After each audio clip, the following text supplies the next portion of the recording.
Hello student, I am Sangeeta Mansukhani and this is the video number 74, and in this video I will be explain topic mechanism of adsorption.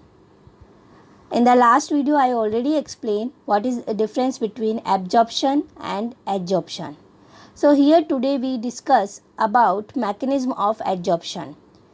First, you already known about adsorption process, molecules on the surface and not a completely surrounded by molecules. Interior way completely surrounded by other molecules, but on the surface only for surrounded by some molecules.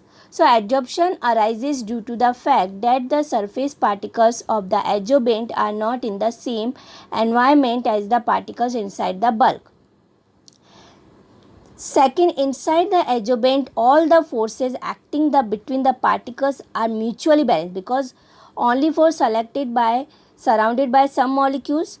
So, but on the surface of the particles are not surrounded by atoms or molecules of their kind on all sides. So, they possess only unbalanced or residual attractive force.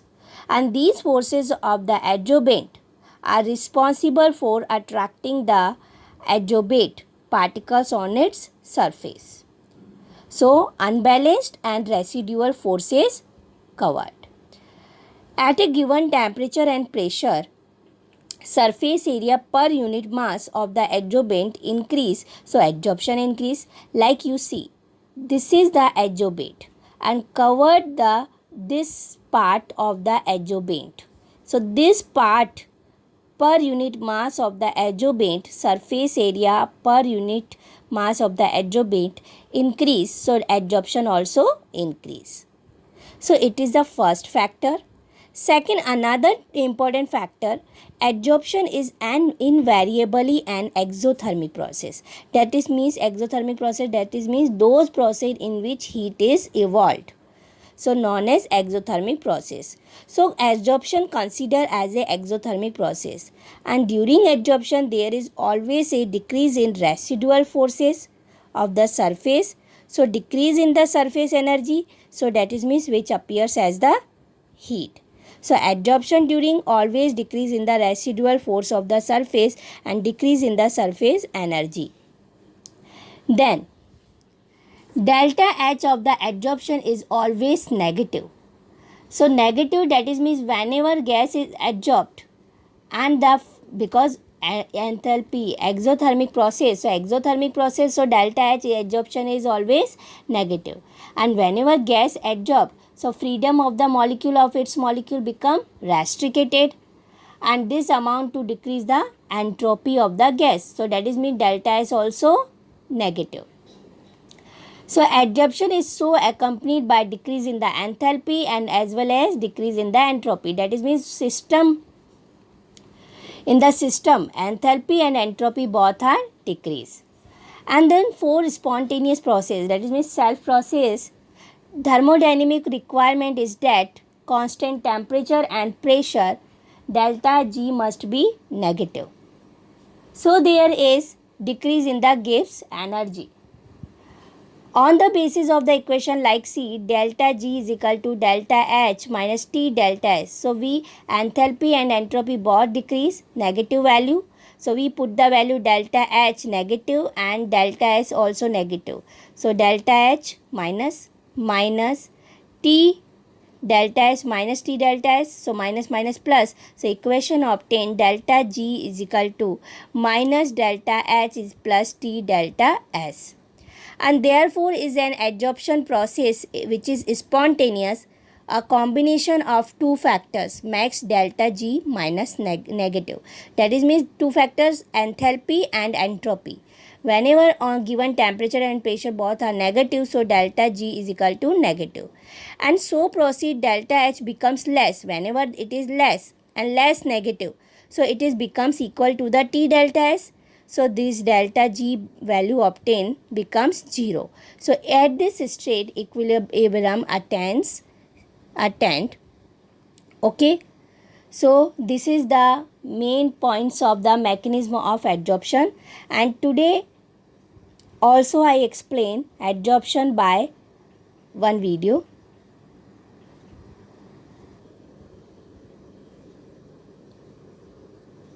chromatographic analysis, softening of hard water, the cleansing action of soaps, and purification of water are all surface-mediated chemical processes. In these examples, the reactions occur at the surface. The branch of chemistry that deals with the study of the phenomena that occurs on the surface or interface, that is, at the boundary separating two bulk phases, is known as surface chemistry. An interface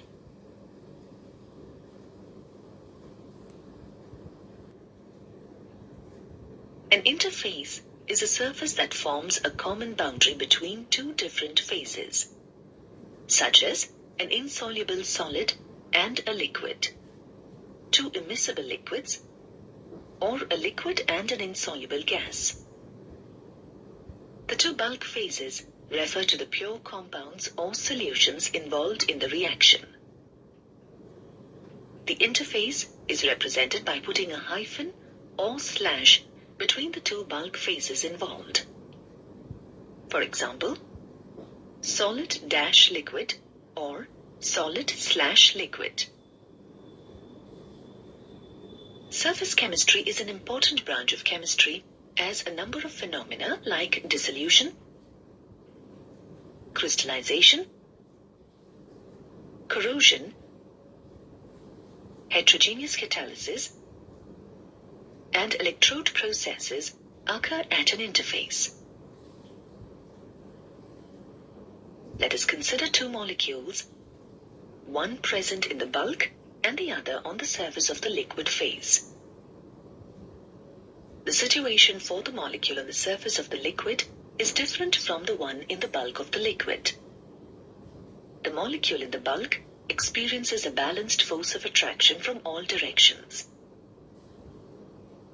However, the molecule on the surface is surrounded by liquid molecules of the same phase and also by fewer molecules from the gaseous phase.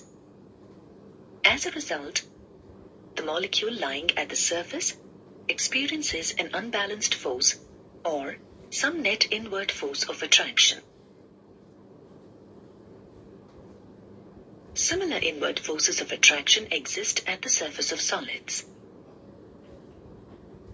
If you put solid charcoal in a closed vessel containing oxygen, you observe that oxygen molecules are attracted to the solid surface of charcoal. As a result, the concentration of the gas on the surface of the solid increases.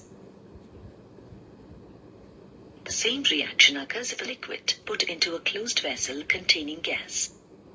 The gas molecules will accumulate on the surface of the liquid.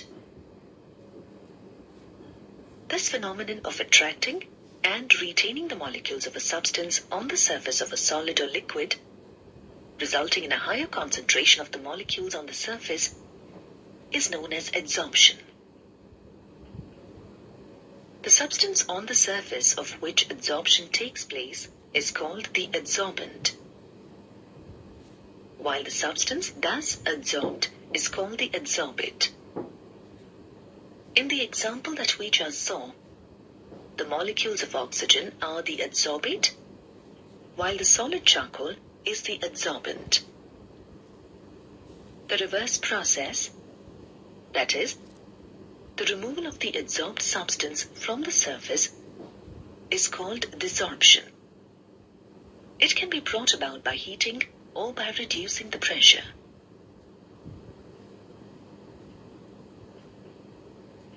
The adsorption of a gas on the surface of a metal is called occlusion. For example, hydrogen is adsorbed on the surface of nickel or palladium. It is important to note that adsorption is a surface phenomenon. Hence, greater the surface area of the adsorbent, greater is the extent of adsorption. Thus, finely divided metals and substances with porous structure are good adsorbents as they provide large surface area. Charcoal, silica gel, alumina gel, and clay act as excellent adsorbents. Let's look at some examples of adsorption. While clarifying sugar, an aqueous solution of raw sugar is passed over beds of animal charcoal. The animal charcoal absorbs the undesirable colors, and a colorless sugar solution is obtained. When delicate electronic equipment is stored, silica gel is used as a dehumidizer, since it makes the air dry by absorbing the water molecules present in it. Let's look at one more example. Add some activated animal charcoal to a dilute solution of an organic dye, methylene blue. Stir the solution thoroughly and then filter it. You will find that the filtrate thus obtained is colorless. This is due to the adsorption of the dye on the surface of the animal charcoal. It is very important to note that adsorption and absorption are two different phenomena. Let's look at how they are different. The term adsorption refers to the attraction and retention of the molecules of a substance only on the surface of a solid or liquid, while absorption refers to the passing of a substance through the surface into the bulk of a solid or liquid. Adsorption is a surface phenomenon, whereas absorption is a bulk phenomenon, and the substance is uniformly distributed throughout the bulk. Let us understand this difference through an example. If a piece of chalk is dipped in a solution of ink and then broken,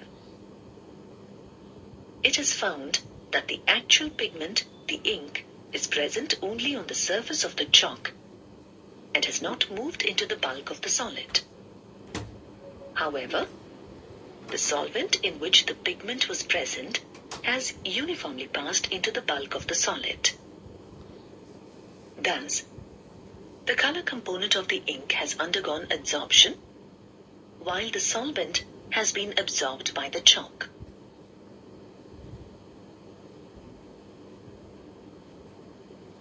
Another example is the action of water vapor. Water vapor adheres to the surface of silica gel. This is an example of adsorption, since the molecules are retained on the surface of the adsorbent. However, if we place calcium chloride in a closed vessel containing water vapor, calcium chloride absorbs water vapor and forms hydrated calcium chloride. This is an example of absorption, because water passes through the solid surface of calcium chloride. Sometimes, adsorption may be followed by the dissolution of the adsorbate in the adsorbent. This means that first, the material appears on the surface of the adsorbent and then passes into its bulk. When the two processes occur simultaneously, it is known as sorption. Dyeing fiber is an example of sorption. Dyes get absorbed as well as absorbed on cotton fibers. Let us now look at the thermodynamic aspect of adsorption. Adsorption is accompanied by a decrease in the residual forces of the surface.